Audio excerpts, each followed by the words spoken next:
It's such an honor whenever anybody like invites me because, what I talk about, not everybody cares about. So Why do you obviously, say that? not because of where we're at. What do you Yeah. mean? Like Yeah. politically, like What do you not. talk about?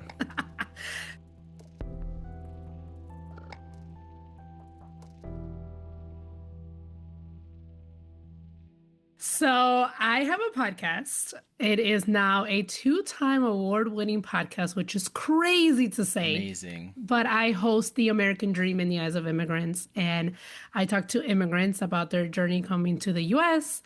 We talk about culture shocks. We talked about what brought them to the US. We talk about what business they are doing, what business and why they started that business. And I also, in the podcast, interview immigrant or children of immigrants, and we talk about their journey growing up with immigrant parents. Because I'm a child of immigrants. My parents came from the Dominican Republic in the 90s. And so I like to share their perspective as well. And so that is what I do. I have that podcast. I have a 9 to 5. So I'm juggling that. And then we were just talking about the other podcast that I just started called Digital Marketing One-on-One for Latinas. Helping Latinas navigate this online business world with digital marketing, all aspect of digital marketing, right? And so I just started that, and that is what I do. Oh my Yeah, gosh, I do a so lot. you do a lot. Yeah, you do a lot. I don't know how you manage to keep it all together because when I try to navigate so many different things that I'm Yeah, like I end up doing nothing at the end of the day. I'm just like it's too much. It's too much. But that is funny. um yeah, specifically like about your podcast is such it has such an appealing name, at least to me, which is I'm obviously to my audience that knows me, an immigrant, a DACA recipient. Yeah. So like when you brought me on to your podcast, and we talked about like the American dream, which is it's in the title of your podcast as Hmm. well. It's all things that I like to an immigrant. You're like self-reflection, like yeah, that's why you come here to the US is Yeah. for the American dream. And I guess I'm really excited to have you because when I was on your podcast, I wanted to ask you like a bunch of questions because Oh. but I'm like if I'm the host, then this isn't good. You know what I mean? Like as a host, Yes, you're like I want to yes. ask all these questions, but Yeah. now that I get to be the host, I can actually ask those questions. Yes. And one of those that really immediately piqued my interest was just like what made you start that? Like what made you start this Yes. podcast and tell people stories, and if like your upbringing had any Yeah. impact on that. No, it for sure did. So I would say God put it in my heart in 2019. I was listening to podcasts way before I started mine. And I realized that the podcasts that I would listen to were always story based, storytelling based, right? So Mm, it was usually someone telling one aspect of their story. And I love listening to people's stories. I love learning from people and their stories and their experiences and then always just seeing what God is doing in their life, what God did in their life and things like that. And so in 2019, I was like, man, I would really love to start a podcast to share people's stories, right? And I was thinking at first, I was like, okay, it's gonna be just like, regular person, friend that I have around me and just share the good things yeah. that, they're doing in their lives because people don't really realize like you are impacting those around you. Mm-hmm. And so I wanted to bring that out. And so it wasn't until 2022 that I could actually launch. And when I finally decided, it was like, okay, I'm on maternity leave. My son was almost 3 months. So it was like towards Oh the end my of my maternity gosh. leave. Yes, I Yeah, right. And on crazy. top of all this, she's a mom. So Yeah. if that wasn't enough, you know what I mean? Like if that wasn't enough. But I also realized like my blog, I launched it when my daughter was 4 months old. And then my podcast, I launched it when my son was 3 months old. So it's like I get this new baby and then like I just want to do So are this you gonna new have another project. No, kid? no, no, no, no, no, I was like, no. are you gonna launch a book next time that Oh my you have a God, no, kid? I'm done having kids. But yeah, I was just thinking like I always find the most like not typical time to start things, Yeah, you but do. honestly, it was something that was like just lunging at me. Like when when you have this thing that you want to do and it just doesn't go away, like that's exactly what it Yeah. was. So I was like, okay, I have quote unquote more time because I wasn't at work. And so I literally started researching like how to start a podcast. I was like, okay, I want to start a podcast. Let's start it. So I was researching everything that, needed to be done to have a podcast. And then it finally came to the point where it's like, okay, what is this podcast going to be about? Like, I know I want to share people's stories, but what stories am I going to share? Hmm. And it wasn't until I came across an article on Medium. It was an immigrant herself. She came from Kenya. In that particular article, she was sharing each cultural shock that she experienced in the United States, like after immigrating, and how each one like really diminished her confidence and like really made her second guess herself and her Hmm. intelligence because she had an accent and she was sharing how like people were acting like they couldn't understand her and things like that. And I was just like, wow, Damn. Yeah. this is deep. First of all, and second of all, like people don't talk about this. Like when you hear about immigration, you don't hear people's stories. It's always in a negative light and things like that. And so that's why I had also added I put the mission to change the narrative of immigration to a more compassionate and empathetic approach. And so honestly, after reading that article, I went to my husband to talk to him about my new idea. Like I always come to him like, babe, I've been thinking. And he's So always listen just, here. yes, he's always like, what now? And so no, I was telling him about the story. And so I asked him, I was like, hey, you were 9 years old when you came with your like he's the Um, youngest, right? So he's the youngest of three. So he was 9 when him and his family immigrated from the Dominican Republic to New York. And mm. I asked him, like, as a 9 year old, how was that for you? And so he's telling me he was actually like really excited to come because You're like, how was that for you? yeah, exactly. Yeah, That's yeah. exactly.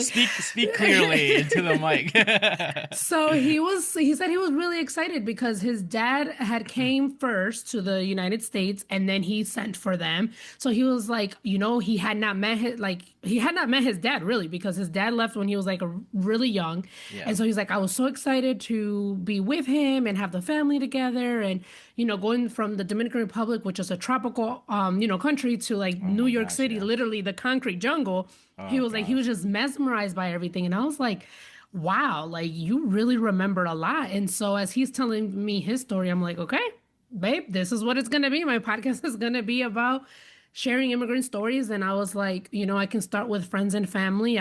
Again, my parents immigrated, so then slowly a lot of my family members immigrated. So I was always surrounded by immigrants and Yeah. listening to their stories. I was like, okay, I'll see which of my friends and family would be willing to share their stories. And I think it was like the first 4 episodes have been friends and family. And then after that, it's just been literally have been strangers that I had not met. Like I guess what I'm curious is because like no one just thinks about. I feel like no one thinks about that deep into like immigrant stories, which is why it's so awesome that you have this podcast and that you're shedding more light to them. So I guess I'm trying to get is like what is your what like core memory did you have with your family that that kind of had an impact on how you view even just the world, or that led to you even getting this podcast, right? Because I think that's a big I feel like that's a big effect that could have led to it too. Yeah, no, for sure. There's a lot of things that come into play, especially with my faith, right? So I'm Christian, and Okay. and this is where I'm going with. I'm Christian, and I remember even having a hard time saying sometimes that I was a Christian because Christianity has gotten such a bad negative light, especially here in the United States. And so in the Christian aspect of things, we read in the Bible multiple times that God has a heart for the vulnerable, which is 4 groups of people, which is the foreigner, the orphan, the poor, and the widow, right? Mm-hmm. And so we hear that in the Bible over and over and over again. But yet when I was in Christian spaces, that wasn't talked about. Like That's that, interesting. Yeah. like it Mm-hmm. was in a negative light again. And it was like, are we reading the same Bible? Because that's not, what the Bible's saying, kind of thing. And so that played into it. So that's also why I say my mission is to change the narrative of immigration to a more compassionate, empathetic approach, like a Jesus approach, because I am sharing stories of image bearers, right? That these are God's children as well. And then the other aspect of it is yes, my family's stories, their experiences, because when the whole family gathers, a lot of times they will talk about their time back in the Dominican Republic, like the crazy stuff that they used to do and things like that. So again, just always intrigued with people's stories and just realizing like they had a whole other life, Yeah, right. in a whole different country and things like that. And just always that curiosity. I'm a natural curious person. And so that curiosity of just like, wait, why how did we end up in the United, like, why, of all the countries, Yeah. like you came to the United States, but like we had mentioned earlier, like it's that marketing of the American dream, right? Yeah. Like I think it's the only country that has marketed itself like that, like the land of opportunities and freedom and, yada, yada, yada. And so, yeah, just that curiosity in me. And, it's crazy that you had mentioned earlier too about like, these stories are not really told a lot. And unfortunately, a lot of my guests do tell me that it's their first time sharing their Mm, immigration story, yeah. and I'm just like, what? They're like, yeah, because like people don't ask, and I'm like, now as soon as I hear an accent, I'm like, where are you from? Like, can you be on my podcast? Yeah, Like, right. like, Yeah, yeah, because it's not like why we did you go come? out of our, that's what I'm saying. Like, it's not like we go out telling people, like, hey, like, Yes. just like out of our way, just feel like, like this is my story. Like, you know what I mean? It's Yeah, like trauma yeah, yeah. dumping, pretty much. Yes. Well, yeah, it can be. It can be. Yeah, Yeah, yeah. yeah. That's one of the reasons why I send out the questionnaire before and send out questions because I've had guests like Oh. tell me like, oh, I don't want to talk about this part of my immigration story, Oh, and I'm I just see. like, I was curious. I was like, how do you yeah, deal with a guest that's, where they maybe they want to talk about themselves and like mention their immigration story, but that I know that everyone's story is different, and a lot of it mm-hmm, can be like triggering. yes, A lot yep, of it can be, like they just don't want to tell the full yep. story because like it has like real world implications if they're going through like the Or it process of affects other obtaining like, people, like other yeah, family members. Yeah, right. yeah, 100%. Yeah. Yeah, so I was curious how you So deal with that as a host. Yeah. yeah, so a few ways. One, I always send out a questionnaire beforehand to know like what country they came from, what age, because came as a child is different as when they came as an adult. Because when you come as a child, it's not your choice, right? Your parents made that choice Mm-hmm. for you. And then also like their memories, right? So if they came as a child, how old do they do remember living back in their home country? Because sometimes, again, the U.S. is the only country that they know. So a lot of I like to gather a lot of stuff like that in the questionnaire, and then I'll sometimes have a meeting before Yep. because I want people to know me. I want them to feel my energy and to know what this is about, right? And know what I'm about, why I started the podcast and things like that. And then I also want to hear a little bit about their story, also just know what they're comfortable with sharing and what they're not comfortable with sharing. And then I send out questions beforehand. So Yep. I really stay on the same themes, right? We talk about life back home, events that brought them to the US, cultural shocks that they experienced here, how they navigated the United States. If they were able to return back home, how was that experience? Because not a lot of immigrants are able to return back home.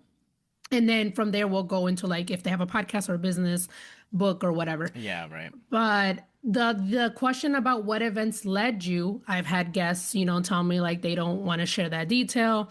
They don't want like they can't get into it because like you said, there's so many various different reasons. Sometimes it is traumatic, sometimes it is tied to another family member and things like that. And so they just don't want to share. And I can't push someone to share Of course, yeah. a detail of their story if they're not ready or if they just don't want that out there. So I'm very, very respectful with how I'm telling these stories because I want it to be again compassionate, empathetic. Yeah. I've had guests cry on the show. Oh my gosh, yeah.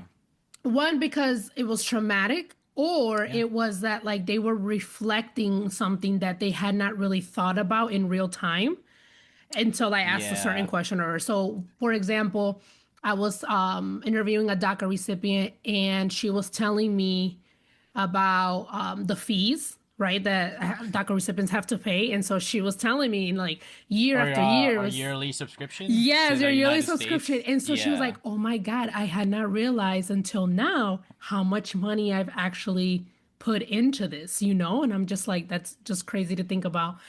And then another guest, we were talking about her, like what was the thing that she missed most about her home? And it was just like the family being so close, like, you know, extended Oh family just yeah. like being, yeah, so, and so like that got her very emotional because she had not thought about that. So again, just very careful with how I handle these stories and just letting people know that they have to tell me what they're comfortable with sharing or what they're not. Because I definitely don't want to go down a route that they are not able Yeah, right. to, you know, yeah. Yeah, and that's such a an important aspect that you bring as a host and to your podcast is just that human like dehumanization. You know what I Yeah. mean? Just like yeah, like we're people too, and I think that really helps people also be more comfortable sharing their stories. At least I was really comfortable Oh, thank you. um, sharing my story with you on your podcast because you know how you approach their story and is very is also very like telling of for a lot of us immigrants of like hey how much do we want to like Hmm. actually tell you and not Yeah. even just because like we don't want to tell you the whole story it's just because like maybe some people don't really our first thought at least for me is like in the majority that I've spoken to with other immigrants is our first thought is like they don't want to hear about this, you know? Like I'm just, like that's Mm-hmm. like why would they want to hear about this? Which goes Yeah. back to like, you know, you bringing it out there and obviously finding out that like a lot of people actually learn a lot Mhm. from people's stories. Yeah. I mean, even I've learned from different guests that you've had just different stories and how we're all so diverse not just in culture but in like the way that we approach um navigating like the United States, right? Yes. Yep. So and that's always so interesting to me and obviously that's why I have my own podcast because I'm so intrigued by like people and things Yeah. and like you said like a forever learner always curious Hmm. about things but also leads me to ask like what was one of the most like powerful stories that you can remember having like on your podcast where you're just and you deal with a lot of stories so I Yeah. imagine some were more like impactful in the way of like Oh wow that yeah. is crazy. So I've told a few of my guests like, wow, you have lived an incredible life. Yeah. Because sometimes even before they get to the US, they'll like live in like multiple different countries. And I'm just like, my gosh, there's people here in the United States who haven't even like left their state, you Oh know? Like, yeah. Oh yeah. Yeah. but Yeah. yet you've lived so many different countries. So I end up, I've said that a lot to a few guests, but one in particular story that really gets to me, because I'm a mom, like we mentioned earlier, I have a son and a daughter. And one particular story is she's now an immigration attorney, but her mom sent for her and her brother to go through the border. Her mom again sent for her, so she was here first to try to get settled and everything. So once she had a job and an apartment, she paid and sent for them. My guess was 5, her brother was 7, and so they had to, yeah, Wow. they By crossed the themselves. border by themselves, and they got split up so it would be Hmm. better to cross them. And I Yeah. was like, and so she said, like in the show, like they got reunited in Arizona, and then from Yeah. there, her mom, you know, got them, Wow. and yeah, and so I was just like, as a Wow. mom, like I Ugh. pray, you know, I am not in a Hmm. situation where I have to do that, Yeah. but it's just so crazy to think about, like her mom legit thought that that risk was Was better worth. than, you know, Yeah. being staying back in Mexico.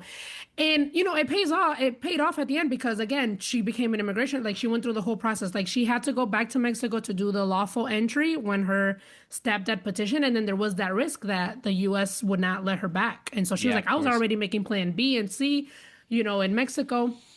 And fortunately, she was able to come and, you know, she got her citizenship and everything. And now she's Oh, helping other that's immigrants. But amazing. that Yeah. story is one that just sticks out to me. Oh my gosh. Wow, Mm-hmm. that's yeah, no, thanks for sharing that. And I'll link your podcast and everything of course in the description so like people can Yeah. go through the different stories and maybe if they want to listen to that one specifically then I'm sure they can cycle through it through Yeah, all the I different don't even episodes. remember what episode number that is, but It's yeah. okay. I don't know all my episodes No. at this point off the top of my head. I have to look at my list and be like, oh Yeah. yeah, that's the Yep. one. So now obviously storytelling is like a big part of who you are and just like Hmm. your identity. When I was looking at your about me, because you do it poems, right? I know Yeah, you do my those. book. Yep, and then you published also your book. So which actually I would be interested in getting into that. But before that, I wanted to ask, like, this back to the storytelling aspect, just how powerful it is, and how you view storytelling and like the as a way of like the immigrant narrative. You Mm. know, has a way to how does that affect like in this political environment Oh, so especially. much. Yeah, Yeah. how is storytelling a way to kind of like change the narrative or maybe like you Yeah. said like view how people see like different immigrants. Yeah, so storytelling, is people's experience, right? It's their story, it's their lived experience of what they went through. And when you dig deeper into like why did they have to make certain choices? Why couldn't they do certain things? Then we get into like, okay, well, that's just the law or the policies or things like that. So as we know, politically, like policies and laws affect real people. They affect people's lives. And Yeah. our immigration system has been so broken for so many years. And that's why, certain things have happened. And so that's why I feel like with storytelling, it's the best way to get change, to change the narrative.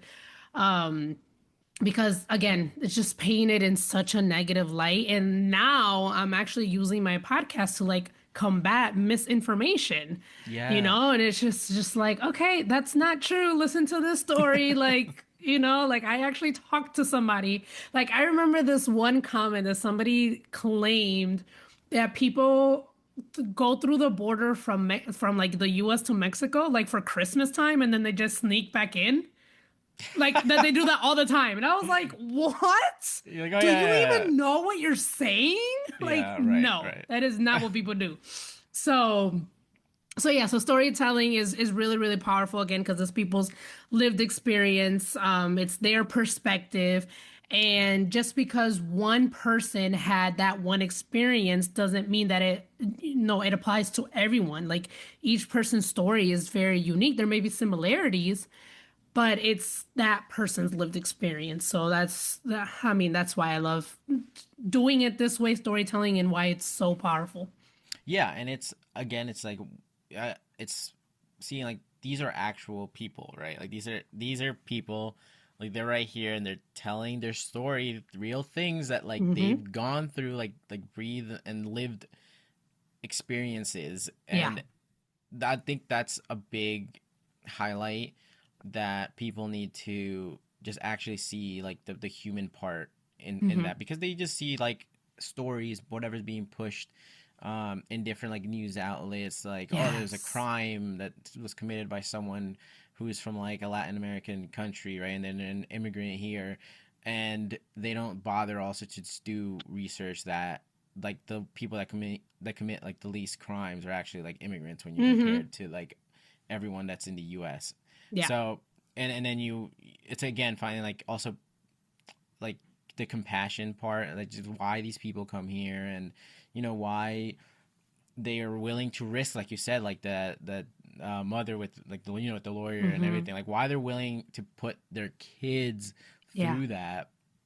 Um, and that's a crazy like bizarre story, but that like I said, just willing to put their kids through that Yeah. because they think that they're safer. At the end of the The day, risk. Yeah. yeah, is there compared to like back home. Hmm. That's what people don't listen to Yeah. like on the main news media, if you would, right? Yeah. Yeah. Because that doesn't give clicks. That doesn't get views. Yeah, yep. Yeah. And when which again they come here for like the American dream, right? And then they Hmm. just and whatever that idea of the American dream is, which actually gets me curious too, like what you have received as the most responses for like, Oh, 'cause I know one of your yes. signature questions is Yep. of course, because I mean, that's your podcast, like what people's idea of the American dream is, like what do you Yeah. find that's like the most common response to that, and what are some unique ones that you can think of? Yeah. So obviously, I named it the American Dream because that's usually what people come here for, right? And that's what the country is marketed for. And so I've realized that the American Dream is very unique. When you hear about the American Dream, it was like, right, the buying a house, having a corporate job with the white picket fence and the dog and everything. So like that was quote unquote the American dream, but that has shifted, so much since I want to say probably the 50s, right? I think that was the American dream back in the 50s. But I realized with asking that question, what does the American dream mean to you? It's very unique to the person, but there are similarities. And one word that comes up a lot is opportunities. It's the Yeah. opportunities that this country provides. Right. And what's crazy, or probably not crazy, is that a lot of my guests are business owners, like I had mentioned before. So it's like they say how not that it's easy to open a business here in the United States. There's challenges, but it's not as hard as if it were back in their home country, right? And so that's why they say with like opportunities, like you can be who you want to be or what you want to be in this Yeah. country, and not saying that there aren't challenges or obstacles, but they really, really believe that if you overcome them and you stay, true to what you want to do, you are able to achieve whatever the American dream is for you or the business or whatever. But yeah, so opportunities, it comes up a lot. Believe it or not, safety Oh, comes up. okay. Yeah. No, I can believe that. I mean, especially if Yeah. they're coming from Yeah. Yes. countries like Venezuela, or Yeah. Yeah. So where they're just safety. having like And crazy then, of course, elections and freedom. stuff. Yeah. Yeah. So freedom also comes up a lot. And so, yeah, now that you mentioned that, it's like it's really also understanding like where they come from, why did they Yeah. come. So it could be different for each person. But yeah, those are the words that usually come up a lot: opportunity, safety, and freedom. That makes perfect sense. That's how I remember also like my parents explaining it to like Yeah. why they decided again to like take the risk and like bring us over. It's just the opportunities Mhm. is the biggest common factor. There's It's just easier to at least make yourself like into something here Yeah. than it is back home, where you kind of have to be in a environment where like you're not winning as much money, so Hmm. it's so much easier to get stuck in Yeah. in that cycle of okay, well, you're only going to win this much, so I'm just going to like work this type of job like forever, right? Whereas Yeah. like at least in like the US you can like scale. um Yeah. what are some like unique ones, if you remember any? Oh, one girl told me the American dream is a trap. That's what she said. Yes, and I, Yeah. I was like, wait, a trap? What are you talking about? So she was No, talking I about the feel whole her. corporate world, like the whole Yeah. corporate world thing. So that's what she was talking about. I was like, oh my goodness. So yeah, get a good job, the 401k, whatever. She's an entrepreneur, full-time Yeah. entrepreneur. So obviously there's no trap in entrepreneurship. But I understand where she was coming from, like, which is crazy because now that I think about it, I understand where she's coming from because a common answer that I do get from children of immigrants when we're Hmm. talking about like building a life of their own, like a lot of the parents want the kids to be doctors, lawyers, Oh my gosh, yeah. attorney. Yeah, like those corporate high paying jobs, I guess. Oh yeah. And so that's probably what she was talking about too, like the American dream is a trap. And I remember thinking like, where do all these parents, no matter what country they're from, where do all these parents like get this idea that like, those are the only successful jobs in the United States? So that's a very common answer when I interview children of immigrants. Yeah. It's definitely like the idea. I feel like they it's like you, I guess, because you just see it like on the TV and everything. We're like, hey, you go Oh to yeah, like yeah. the U.S. and like you become like a lawyer, doctor, and then Yep. you make money and all this and that. But you And also, that's the American dream. Yep. and that's the American dream, right? Like white picket fence and you saw like the dog and everything. But like they don't, you know, also think about like how much money you have to spend to like actually go to school and like. Oh So I yeah. could see why she would say it's like it's a trap because also like student loans and Oh like my oh my God. gosh, Oh my you God. I know. can't. No, we can't. We can't go there. No. No, no, no. We're not gonna go into that because that could be like a whole thing in Oh, itself. But yeah, I could definitely see how that could be the when she talks about like a trap, yeah. and Being in the it's trap. yeah, like being in a trap, and it's so interesting to me. Like one of the things I said when I was on your podcast is like I feel like the American dream is always like how I view it is always changing. Hmm. Yeah. Is always changing. You know, I had it, and of course, like you know where you are in life, right? Like Hmm. coming here as a kid, my American dream was of you know what my parents' American dream was just get a good education, make some good money, get a good job, and like live the Yep. American dream life, right? That was for me, but it's it's so interesting to think about what that means now and like this, especially in like this political climate, Hmm. um, and how other people view like the American dream now. Yeah. So A lot of you people know, want to like how do leave. you? It was like I Yeah, that's what keep I'm saying. Like, saying how do you that. think that has shifted, like now Yeah. versus when you like first started your podcast, for Yeah, example? it's funny because I do see that like on threads a lot now. It's like, oh, the new American dream is to leave and people wanting to get out That's of what I was. here. Yeah. Yeah, so I get that, and I also had been asked in another podcast, like if I still feel like the American dream is still attainable with this political climate, and Yeah. it's crazy because I'm still interviewing people. Like people are Of still course. wanting to share their immigration story, and when I ask them, their American dream, like they're still hopeful.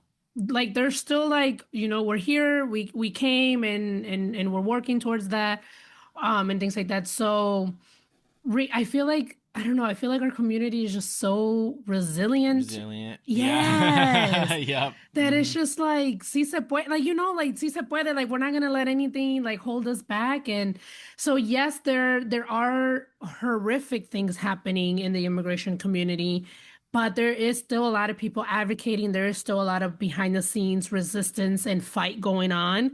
I'm not, how do I put this? Like, I'm saddened with what's going on, but I am also still at the same time hopeful in what I'm doing, advocating, and what I'm doing with, taking the trip to the border to make sure that I'm well educated and well rounded on what's going Yeah. Did on. oh yeah. Yeah. Oh, I want to. And Yeah, we get into that. I wanted to ask you about that too, but I'll yeah, let you finish yeah. your thoughts. Sorry. No, no, that's fine. But it's just like I'm saddened, but then also just hopeful with our community. Because if we look back at the history of the United States, anti-immigration rhetoric and laws and things like that has always been a part of our Oh yeah. history. Yeah. Um, I guess now it's feels different because maybe because we're adults now and like we know people that it's affecting, but also the media, social media has a vast thing to play into it because we're getting all this information, all this news Yeah, in like real information time. overload. Yeah. Yeah. And so Hmm. like that's not what we had back in the day, right? Like how Yeah. did you get your news back in the day? It was like either watch the news on TV like at a certain time Yeah. or the newspaper, but now Hmm. it's literally right here in your hand. Seconds. You have the Like. world in your Yeah. hand at all times. Yeah. And so that's, yeah, so it's sad, but I'm still hopeful that we will overcome this. This is not going to be temporary, or this is going to be temporary. This is not going to be forever. Um, Obviously we don't know what the future holds. We may have to, push back stronger, fight stronger, Yeah. but immigrants aren't going anywhere. Yeah. You can't get rid of us. This country No. was made was founded on immigrants. Like we're not going nowhere. No, and especially with so many like organizations and people like yourself too that bring out people's stories and like Yeah. you know wow these you know like immigrants are here to just really just to work and like you know Yeah, and make something provide of for their family. themselves. That's it. And That's it. yeah, and while doing so, like also paying, like contributing to society, Yep. and paying their taxes, which a lot of people is always such a the biggest misunderstanding. It's just like when someone Yes. says that, I'm always like, all right, I'm not going to continue this conversation with you Yes, I've because I gotten to know that that point. Yep. you're one of those that just Yes. doesn't get it and you won't get it. Yes. Like I've gotten to that point, depending on like what their comment is. I'm like, okay, you don't understand the process. Let me know if you want yeah. to learn, but if No, right, not, yeah. keep it moving Right. because I'm not doing that. Yeah. Yeah, like what if I told you like, wow, they do pay taxes? Like what are you gonna are you just gonna keep being like no, no, no? Like, all right, then Yeah. I'm So all no. right, like one of the things that you mentioned, like I said, that I wanted to kind of come back to was obviously I follow you on your social media and that's how we met and that's Hmm. how we, go back and forth. And I do remember when you were putting up like pictures on your story and stuff when you Yeah. going to the border. And now that I have you here, it's like the perfect opportunity to just talk about that if you're okay with that. Yeah. Yeah. I Um, am. Hmm. and like what made you go and just face this like firsthand Yeah. and your experience with it. Yeah. So, just if everyone wants to hear the full details Mm-hmm. of the story, I do have a three-part series on my Substack, Into My Thoughts, where I break down each day. And so, how this came about. So, again, I'm in the Christian space, right?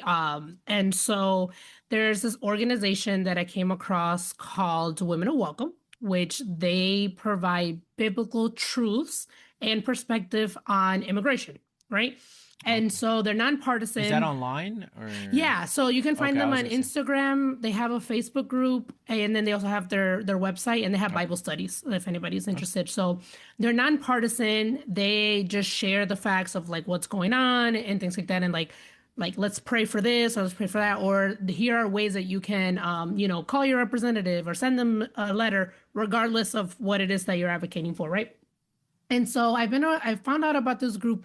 I think it was shortly after I started my podcast. And so I've been following them and being a part. And then I realized that they did trips to the border for Wow. people to like they're educational trips. So like you can go Cool. and see for yourself what is actually happening on the border, how is the So process. important. Wow. Yeah, they talk to the border patrol. They go to immigrant shelters and things like that. And so I was like, I want to Wow. go. Like, Yeah. you know? And so I didn't have the opportunity to go with Women of Welcome. I had applied a Ah, few okay. times, but they did not, for whatever reason, they didn't select me, which is Yeah. perfectly fine. So I also came across another organization called, oh my gosh, We Choose Welcome, which is, Okay. similar name. So We Choose Welcome, got connected with them, realized that they do the same thing. So it's another Christian Awesome. organization Yeah. that takes people down to the border.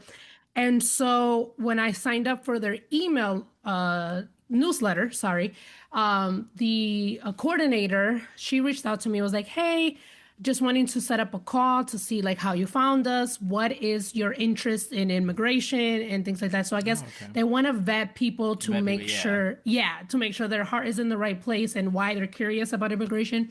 And so we got on a call. And so, I told her about my podcast. I told her about my upbringing and things like Wow, that. so And cool. so, and then I told her about, Women of Welcome and how they do the border trips. And she was like, okay. So this was December of 2024.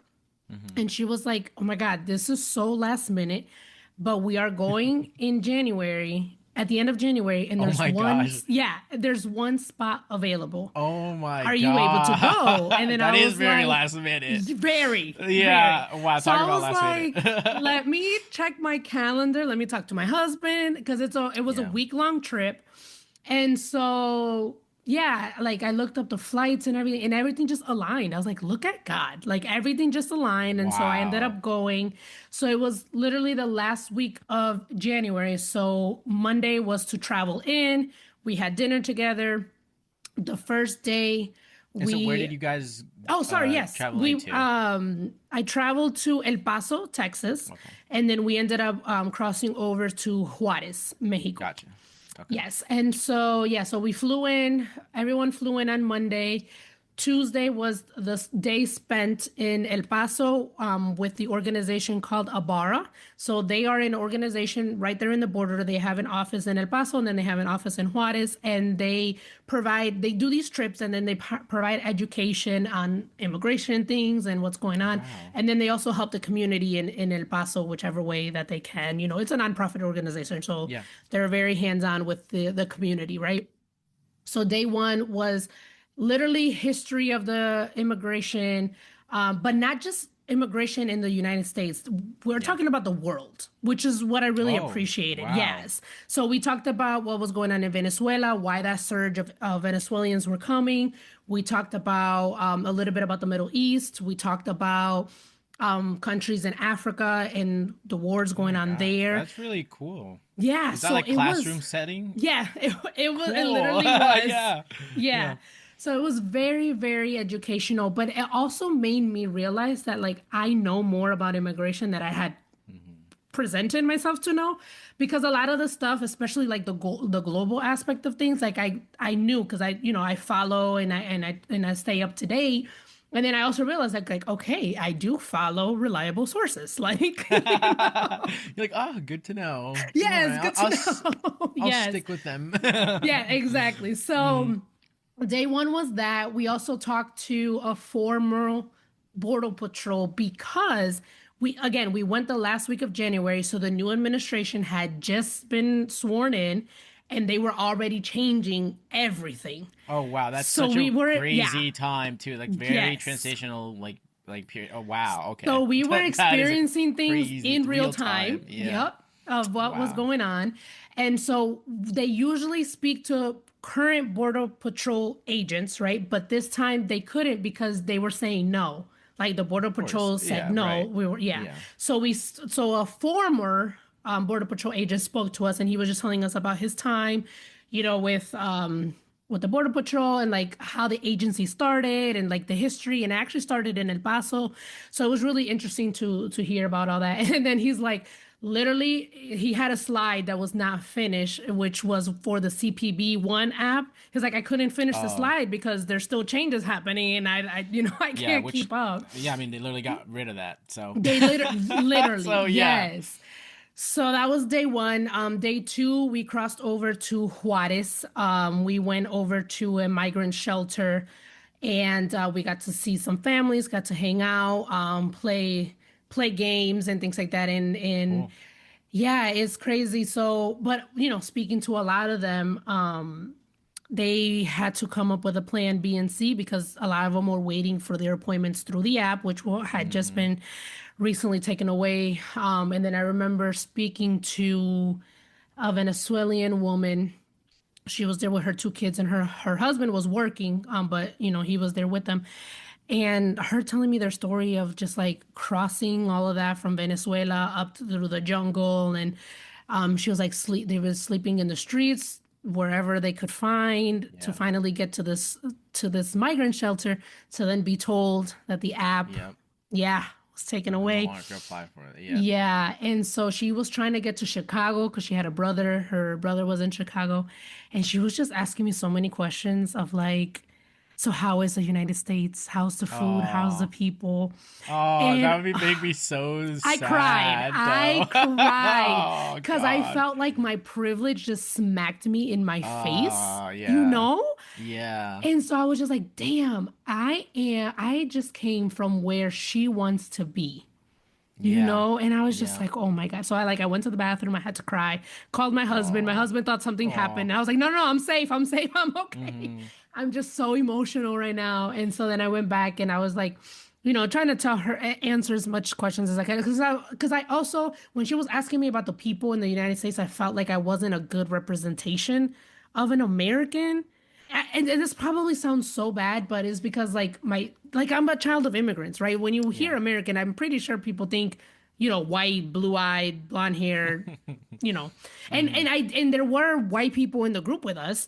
I was one of the few that actually spoke Spanish, and so Wow. yeah, so explaining to her that I was like, well, I'm not the typical American, I guess, but that's Yeah. just I don't know. I don't even know what that is, but I just felt like I just But wasn't you the. are. I mean, you I are in a way. You know. know what I I mean? Like you are know. a typical American because like Yeah.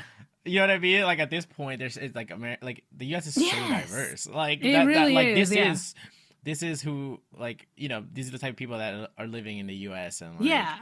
But you then she was know. asking me about like what food do like Americans eat. And I'm like, I I don't don't know, I mean arroz burgers. habichuela y carne. Like Yeah, like burgers, but like if you ask me, that's that's yes, different. exactly. Yeah, I was right. like, No, I I eat got you. I Dominican got you. food. Yeah, like Yeah. I eat Dominican food, but yes, like Yep. we'll have pizza and burgers. But I was like, typically we're cooking at home, like, So I Right. guess that's why also, like, I Hmm. wasn't. And then, oh my God. And then she told her kids, like, oh, look, she's from, where we want to Oh go. And gosh. I know. I was Oh like, this my woman is god. killing me. Did you Like, prepare in any way they for do. this type? So, Like where they're like, yeah, you're gonna see like, pretty yes. heavy stuff. Because you Yes. kinda have to at least like, go into Yeah. there like, okay, Yeah. So Abara does do a very, very good job of preparing you before we head over there. So like Okay. in the morning we got together, and then we headed over to the migrant shelter in the afternoon. But yes, they do, we go through an exercise of like, um, how to, how do I put this? It was like an exercise of like, knowing how to carry these stories, right? Yeah, Knowing how to right. be curious, knowing how to like be respectful and things like that. And so they told us like no taking pictures, no Mm. recording unless we got asked. Yeah. And it's crazy because we had one of the people in the group, she was Asian. And I guess this teenage girl had never seen an Asian before. So she was like Oh, mesmerized and was like, can I take pictures? Can I take videos? And the girl was like, yeah, sure. And so like she yeah. had just never seen an Asian person. Yeah, And yeah. so she was just mesmerized by that. But one thing for sure is like we did think that everything was just going to be really sad. But the coordinator who took us over, she planned a game for us. And I promise you, Kevin, I had not laughed so long. So what she had us do was we all were in a circle. There was like, I want to say like 20, a good 25 of us. We were all in a circle. She mixed us up from the volunteers versus the migrants so we Yeah. could learn each other's names. She had multiple, Oh, that's so awesome. So wait, you were yeah, doing this with like the the people that migrants. were there? Yep. Oh my So gosh. she had like That's cool. multiple Okay. cloth balls. I think like they were made Okay. out of like fat. I don't know, like how do I explain it? Like fabric. Like they were Okay. balls that you could throw, right? Like a hacky sack? Yeah, yeah, Kind yeah. of like a hacky sack. So Okay. she had multiple of those, and then she had the kids go in the middle. And so she would start with one person. That person would throw it to another person, right? And then they will say the name. But you had to keep throwing it to the same person. So you would catch it from the same person and throw it to the same person. And so she like started and she did like three people. And then she was like, okay, stop. Then we're going to add four or five people. And then started over until everyone in the circle did it. But then she started throwing multiple balls at the same. So it Oh was like gosh. you were catching and throwing, like catching and Yeah. throwing. It was hilarious. It was so much fun. We literally were like crying, laughing.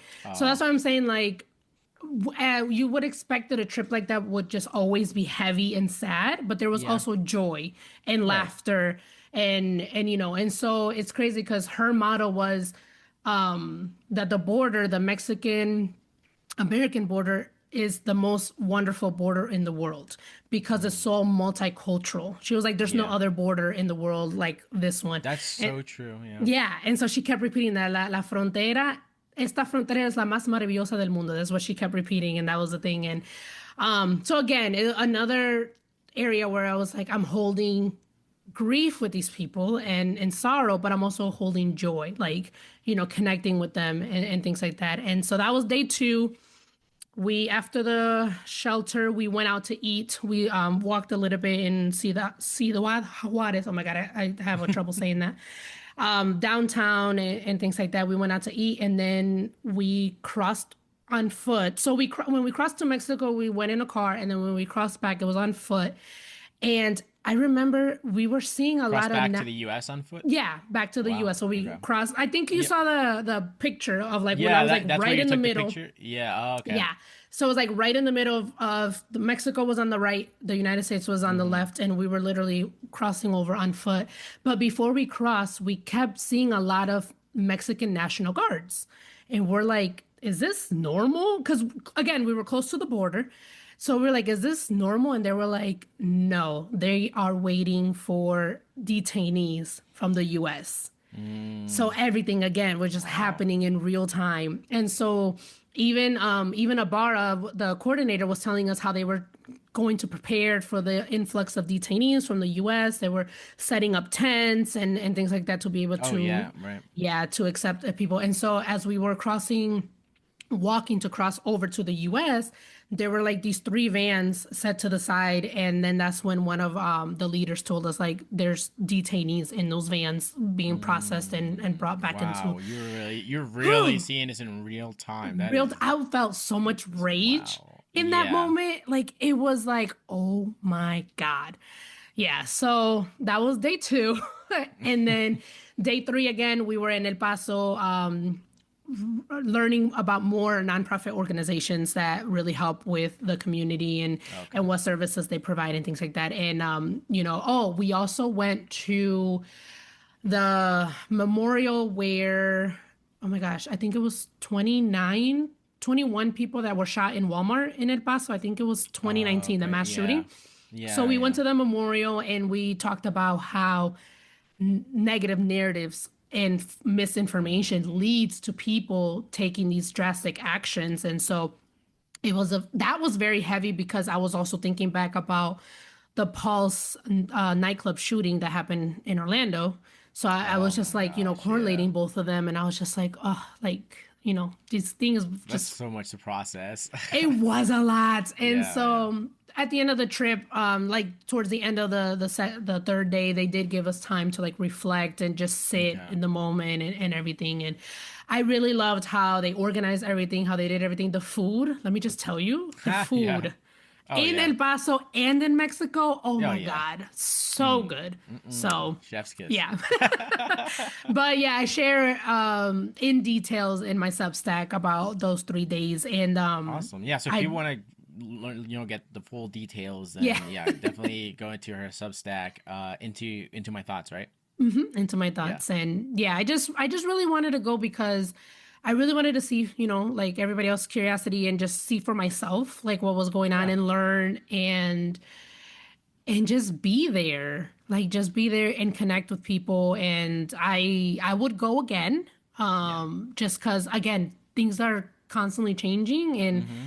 policies are constantly changing. And so just seeing how they are trying to navigate everything. And yeah, so Do you that's my think board trip. that trip kind of shaped or changed in any way how you approach like storytelling with other immigrants? I don't think it changed how I approach it. I feel like I it's just giving me more experience of how to hold these stories and how to like carry them Mm, forward and just continuing to be compassionate and empathetic towards that. Again, I don't know, I've just always been so fond of storytelling and just me understanding that these stories sometimes are hard to tell.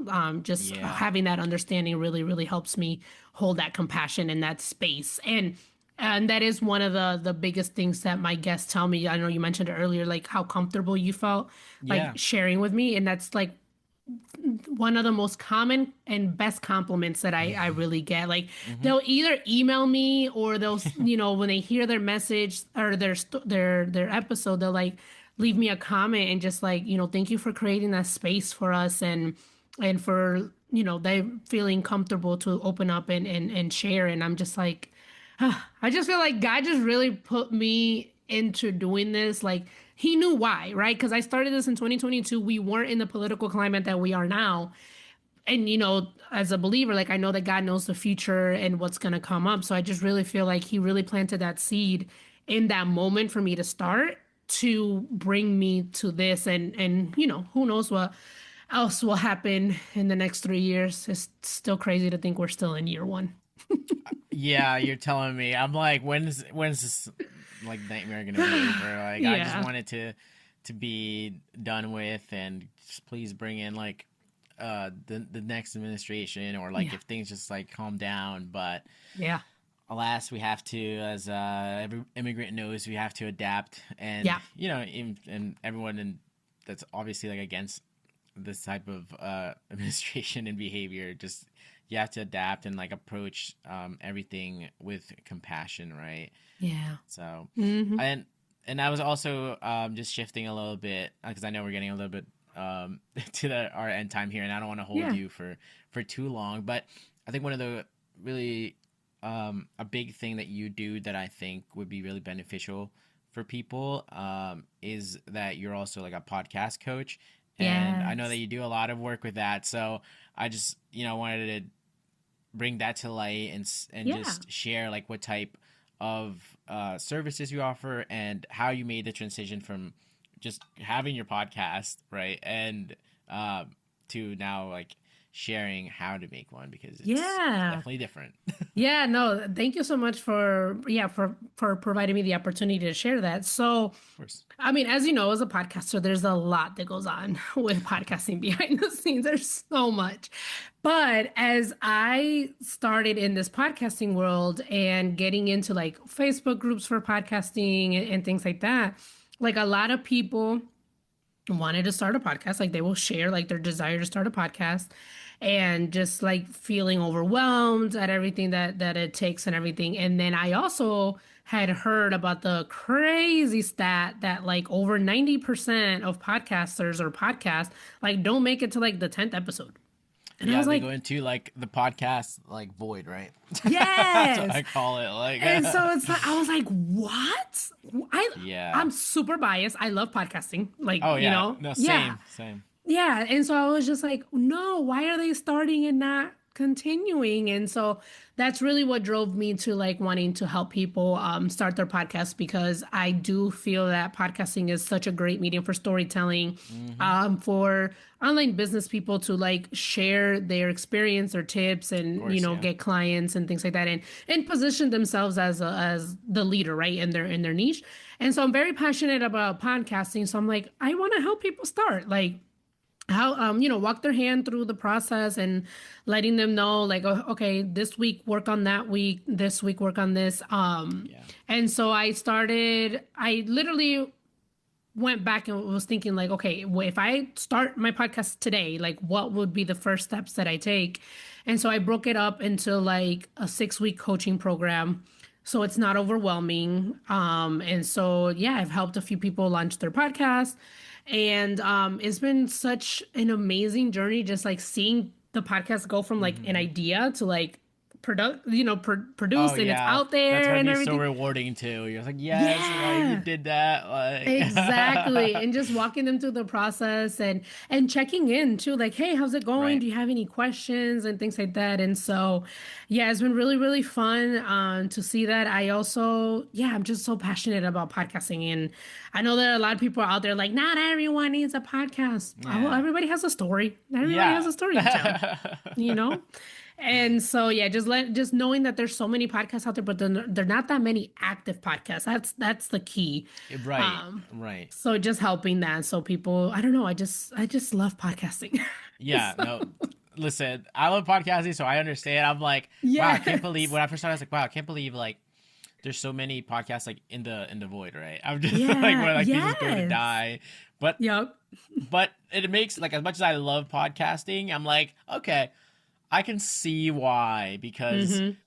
especially since like a lot of podcasts started, I think like during the pandemic when everyone was Oh like yeah. at home, and then Yep. everyone got busy, and also people don't realize like how much like can go into like podcasting, like, and you Yeah. can go down the rabbit hole of like equipment and like Yeah. and all this and that, right? But I think, I mean, at the end of the day, you just need something that records, and then you just put like Yeah. your podcast out there. But it's so overwhelming, so I'm so happy that you offer that service to people, and like you said, you can like hold their hand through it because Mm-hmm. a lot of people need that, and especially in this in like the podcasting environment where it's like so many things to do, like where do I start, this and that. Yes. So Mm-hmm. I'm so happy that you can coach them through that. So if anyone wants to check that out, I'll put all that information as well in the Yeah. description below, Thank you. and your website, so they can check you out for all that. So Mm-hmm. are you currently taking on like new people as well, or? Yeah, Yeah. yeah, definitely. So you can definitely reach out. The information for the one-on-one coaching for the podcast launch is in my stand store. Actually, that's also in my website too. Yeah, so either Okay. or. Yeah. So let's say that's what I thought. I'm like, if I Yeah. direct them to like the website, then they can like check it out and Yes. everything. Yeah. You're right. Yeah. Yeah. Yeah.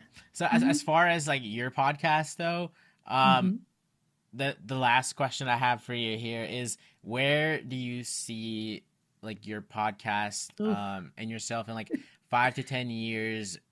And I guess the biggest question is just like, what are you hoping that it's like achieved in like Oh, five to wow. ten years? It's You got crazy to to put it into think about. existence, you know. Yeah, no, no, I'm a for sure. big Like I put into the awards out into yes. existence. I was like, I was like a year into my podcast. I was like, I can't wait to say I am an award-winning host. And I And think there a you year go. after that, I won the first Yep. one. And then this year I Amazing. won the second one, which is like I just wanted one, but now I got Yes. two, you know? Yeah, like, all Like, right. Yes. so 5 to 10 years from now, honestly, I definitely would like a production team Ooh. because right now I was doing everything myself for the first 2 years. And Hmm. then when I switched from bi-weekly episodes to weekly, I got burnt out by May. Oh my And so I gosh. had a Yeah. VA who was helping me with my Pinterest. And I was like, "Do you do podcast editing?" She was like, "Yeah, I do." I was like, "Okay, great. Can you take this off my hands? Perfect. Cause I can't. It's Hmm. so much." Hmm. So I really, really hope 5 to 10 years from now I can have a production team so I can just focus on interviews because that's my zone of genius, right? Everybody Yep. has a zone of genius. Interviewing is definitely mine. So I want to do that. I eventually would like to write a book about the history of immigration and then Mm. include stories of the policies and Yeah. laws that people got affected by it. So I would like to do that. And then third, I want to add, because my podcast is also on YouTube, so you can watch the interviews there, but I also want to add a food element to the podcast. Oh, So that would be so interesting. I could see that. I could definitely see that. With so many yeah, diverse people that you have in like culture. Oh my god. Yeah, I could see that. yes, because food is so big on culture. I'm a Mm-hmm. foodie. I love Mm-hmm. eating and I love trying new Same. foods. Same. So it's just like me. I literally have a picture. It's just like me and a guest. We either can like they can either cook if they're comfortable, or we could like go to a restaurant Yeah. from their home country and just they can just tell me the story of the food. Like, is it a typical dish? Is it not? What is it and things like that. And then I love as that. we conversate and eat, like then they tell me their immigration story. So I definitely want to include that food element to it. And I've also even thought about like a documentary. Yeah. I don't know about that, but we'll see. But just A thinking, lot. A lot of ideas. Yeah. Yeah. So a lot of things that people can look forward to. Yeah, And for obviously sure. I'll be looking forward to, follow each other. So I'll be like, Yeah. once I see that video drop, I'll be like, oh, she's on a roll. She's on a roll. Yeah, but definitely my biggest thing right now is like a production team. So yeah, because this podcast again, like it's incredible hearing all these stories. It's a lot of work, but I just want to stick to my zone of genius and then Yeah, of just like course. record and everything else is taken care of. That's the dream. Right, yeah, so you can, pull like your 100 into it, right? Without Yeah. having to worry about oh, I still gotta go Yeah. and like edit this and that, right? Yep. Yep. Exactly. All right. So. Hmm. Yeah, well, thank you so much for for appearing on our podcast today and just kind of letting us just learn more about you, your story, and how you started your own podcast and how it went to coaching, and especially for telling us that story about going to the border. I thought that was very cool, very awesome for people to hear once this episode comes out. So if there's anything though that I left out that you just want to share with people, then you go ahead, or even like I said, any work that you have coming soon, or I don't know if you do like shows or anything like that. No, thank you so much, Kevin, for the opportunity to share. And yeah, it was such a pleasure talking to you again. Oh yeah, no,